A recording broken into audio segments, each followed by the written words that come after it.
Class 9 Chemistry, Chapter 4. Good morning, students. Students, till now we have seen the discovery of electrons, protons, properties of electrons, properties of protons, canal rays, cathode rays, and we have seen the experiment conducted by Rutherford, where he took the gold foil and bombarded that gold foil with the particles called alpha particles. Then students, I also told you why Rutherford got this gold foil, because it is very much malleable, so that gold foil can be drawn into a single very fine thin sheet. Now let us see what is this Rutherford's atomic model. So through his experiment he made certain observation, and out of these observation he made certain points. Now let us see one by one what are these points. So according to this Rutherford's atomic model, the atom contains a large empty space, extranuclear space, that is this is why most of the alpha particles pass through the metal foil without deviating from their path.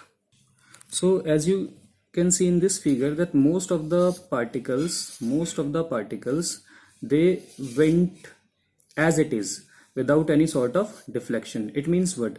It means that in their path nothing was there to which they will collide. Okay, so most of the part of the atom it is empty. Okay, so if no deflection is there, means nothing was there in the path of the alpha particles when they were bombarded over the gold foil. Now there is a positive charged mass at the center of the atom known as the nucleus, in which the entire mass of the atom is concentrated. Now you see, in case of that Thomson, he said, let me show you that model. So Thomson said that positive charge is spread. I already explained you this thing, that positive charge is spread over this sphere, over this region. But what this Rutherford is saying, so he said that positive charge mass at the center of the atom known as the nucleus, in which the entire mass of the atom is concentrated.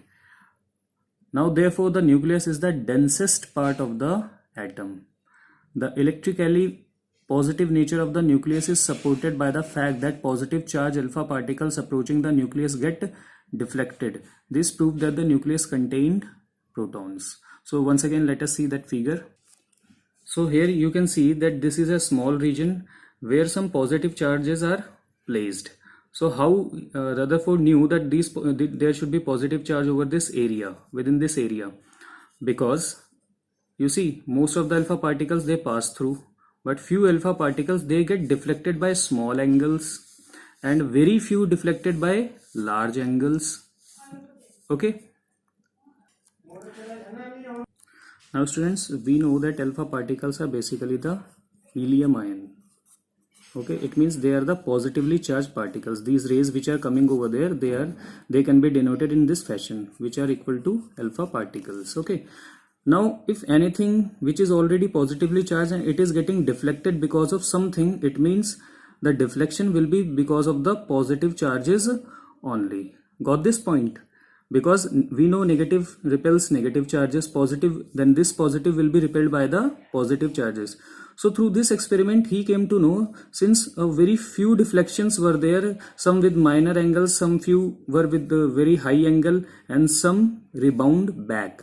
So it means the nucleus was, the positive charge was concentrated in a very small area or volume, and that volume is called the nucleus. So now we know that nucleus are positively charged region. So once again, the electrically positive nature of the nucleus is supported by the fact that positively charged alpha particles approaching the nucleus get deflected. This proved that nucleus contained protons, means positive charge. Then third point, the size of nucleus is very small compared to the size of an atom. This is proved by the fact that most of the alpha particles passed straight through the gold foil. So it means whatever the size of the nucleus is there, the atomic size, only one circle they have shown, I can draw some more circles. The atomic size will be very high. Got this one?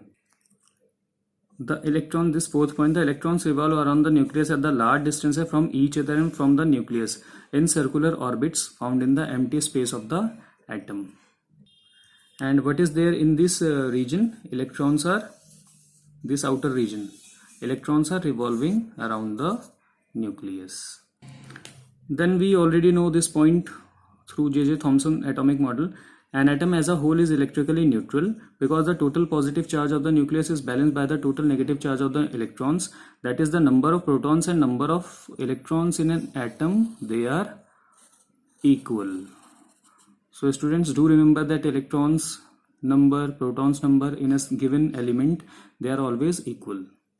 Now this sixth point, electrons revolve around the nucleus in the closed circular path which is called orbit.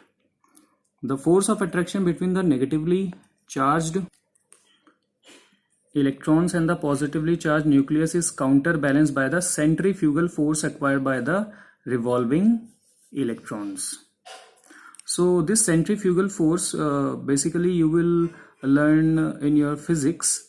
So how the charges are balanced, how the forces are balanced, that means the positive charge and the negative charge, otherwise if they are on a single line they will get attracted to each other. But we know that electrons do not fall inside the nucleus and they are attracted towards the positive charge. So how this is balanced? It is balanced because of the centrifugal force. Okay, the electron is revolving, and more of the centrifugal force you will be learning in your physics. So in this picture you can see that nucleus, positively charged species, and how many protons are there? 1 2 3 4 5. And how many electrons are orbiting around the nucleus? 1 2 3 4 and 5 electrons. Okay, and since it is a two-dimensional figure, so you may feel that it is like a circle, but basically the electrons are revolving in a three-dimensional way. Although this is the model of your solar system, so the sun can be considered as the nucleus in the center, and rest of the planets can be considered as the electrons. But that electrons, it is extra information I'm giving you. These are the orbits. When we draw in the book or copy, we are drawing in this 2D figure, but basically electrons, they can move in any way in this around the nucleus. So they can move in three-dimensional way also. So this is the Rutherford's model of atomic structure is similar to the structure of the solar system. Just as in the solar system, the sun is at the center having the maximum mass. So we know, if we talk about all the masses of our solar system, like Earth mass plus Mars mass plus Uranus mass plus Neptune mass plus Jupiter's mass, still it will be very less as compared to the sun's mass. Okay, so we can say that all of our solar system's mass is concentrated in this at the center, and that is sun. So likewise all of the atomic mass is concentrated in the nucleus. So revolve around it. Similarly, in an atom, the nucleus contains the main mass and the electrons revolve around it in orbits or shells. So students, this is all for today. Goodbye.